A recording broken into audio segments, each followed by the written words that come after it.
What is going on, guys? Stefan with you, S&E's Garage, and in today's video we are going to be doing a review and basically in how to operate this Countyline 25-ton log splitter by Tractor Supply. Item number 1261517.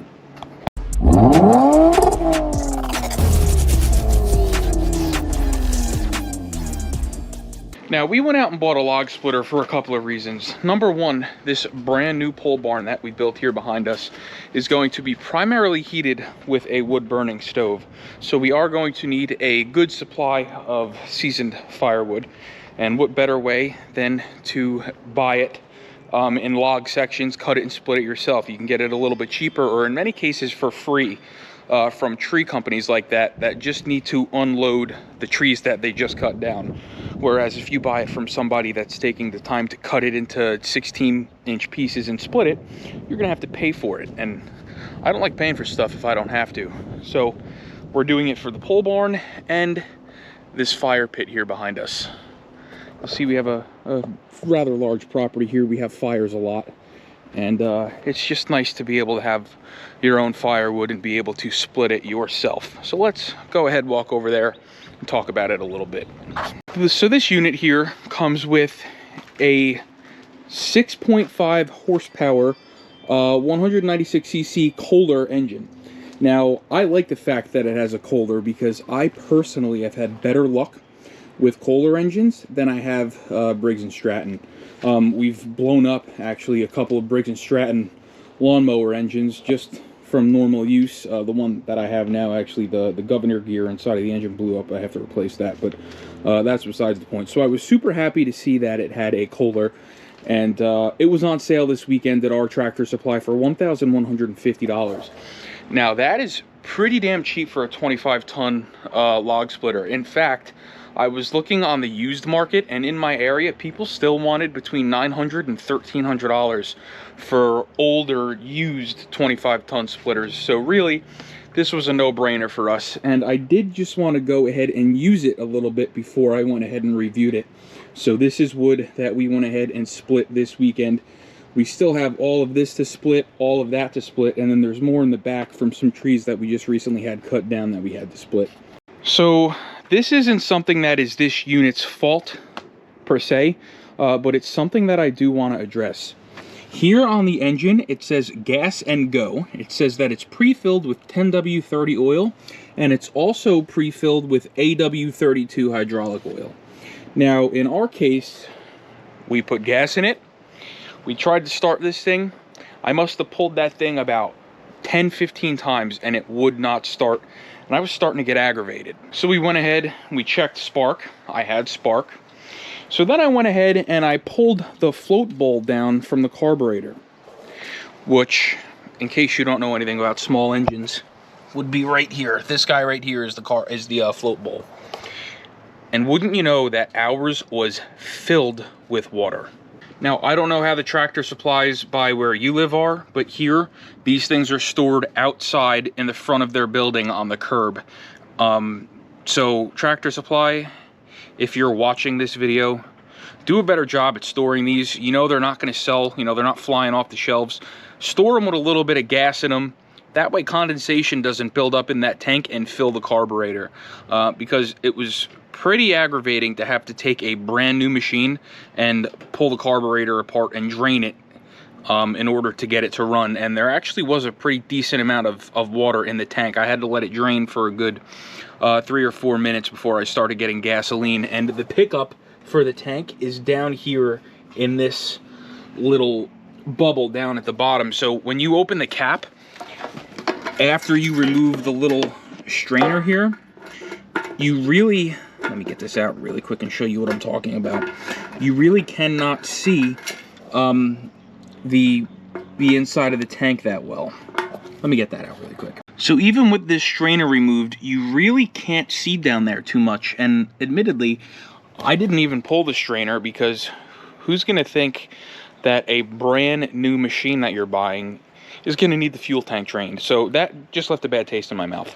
But now that we've got it to the point that it actually runs, this thing will fire up on the first pull. So before we get cutting, let's talk about this thing really quick. It will allow you to split either horizontally, the way we have it set up here, or vertically, facing up and down. Now to switch it to the vertical position, you have a little pin right here.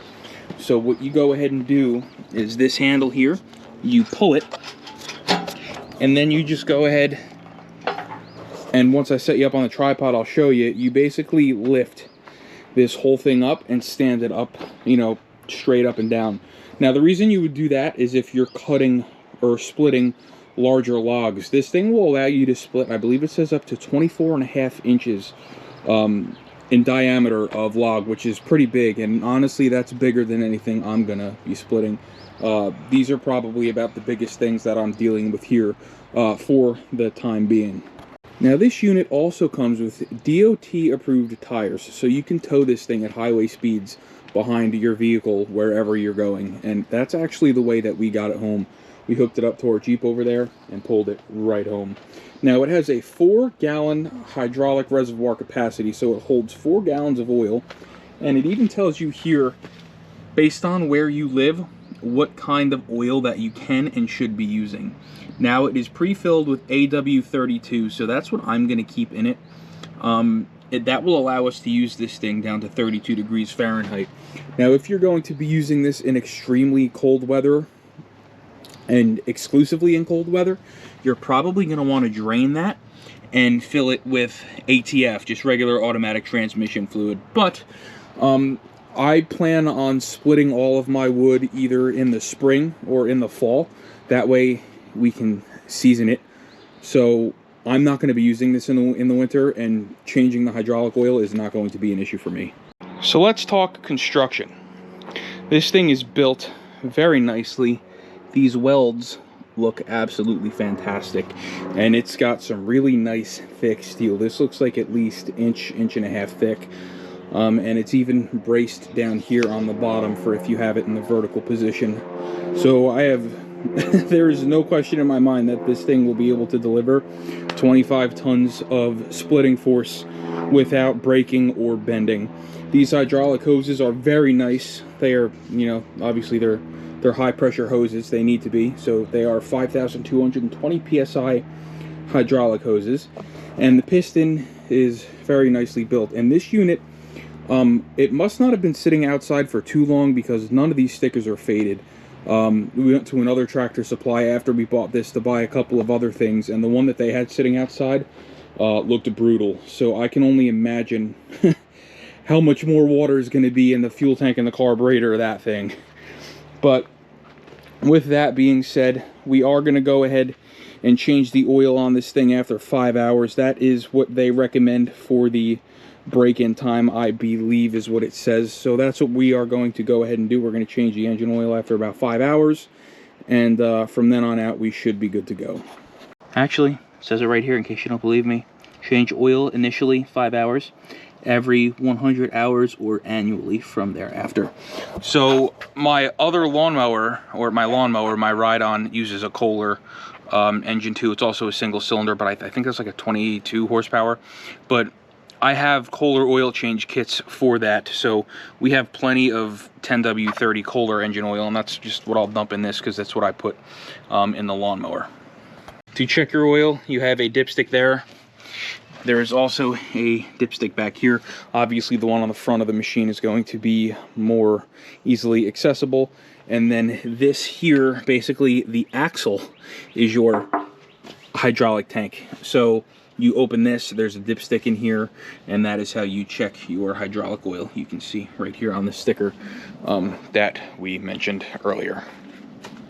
Now it's also going to come with a 5-year warranty on workmanship, a 2-year warranty on the engine, and a 3-year warranty on the hydraulics, which, if you ask me, is pretty good. It just shows that Countyline and Tractor Supply stands behind this thing. Now let's talk operation before I go ahead and start this thing up, because once it's running, you're not going to be able to hear me. So in order to split your log, you push forward. Forward is extend. You can see that here on this diagram.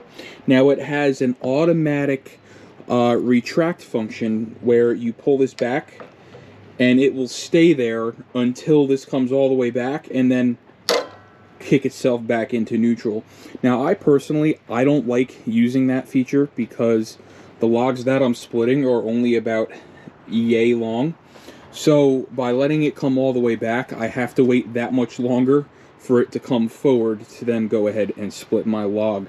Now, to start it is very simple. You're going to have an on-off switch here. So to start, you're going to want to switch that to on. If it's cold, you're going to want to put your choke on, which is this way. And you're going to want to make sure your fuel is on, which ours is. And then you take your throttle, move it all the way to the front of the machine. If you look at this diagram, that's going to be the rabbit. That's going to be full throttle. So let me get you up on the tripod. Let me show you how to switch this thing to the vertical position. And then we're going to put it back to horizontal because that's just how I like to use it. And then we'll split some wood. Okay, so like we said, to change this to the vertical position, you're going to pull this and then lift. And you simply push the machine until it is vertical like this. Then you would go ahead and put your logs down in the bottom. But like I said, I personally haven't been using it like this. I like it better when it's horizontal. So let's go ahead and put it back into horizontal, fire it up.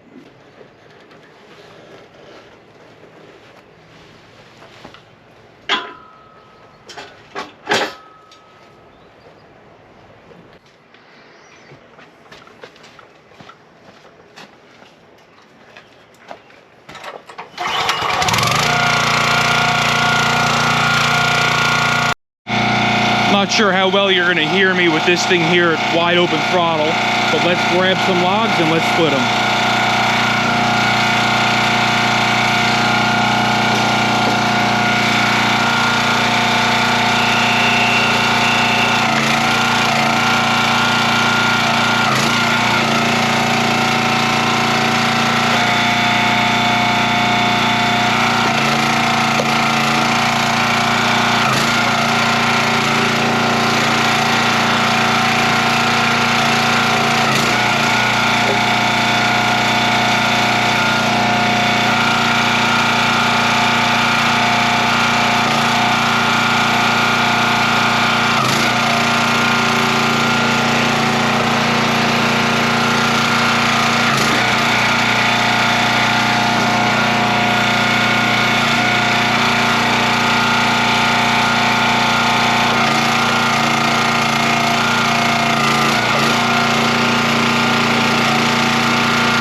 Alright guys, so you'll see here we split quite a few logs very quickly.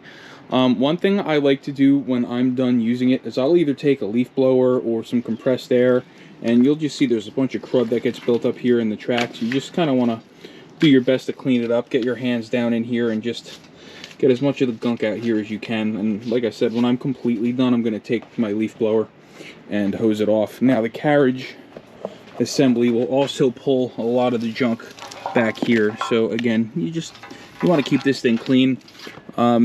It's still a rather expensive piece of equipment, and I like to keep my stuff in good shape. So this is going to be either covered with some sort of a tarp, or maybe a jet ski or a quad cover, and it's going to be kept obviously in good condition. So obviously right now we have it in the mode that it is in so that you can use it without being connected to a vehicle. But in order to reconnect it to your vehicle, there's only really one thing you have to do.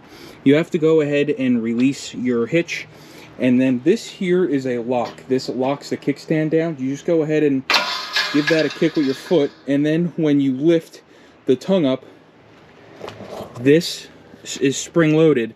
It will automatically, I'm not going to do it now because I have it set up like this, but this will automatically swing back under the machine, and then you simply lock it into place with this guy. This is going to grab on this hook here, and that will keep it in place, and then you just put on your safety chains and you're ready to take it to wherever you need it.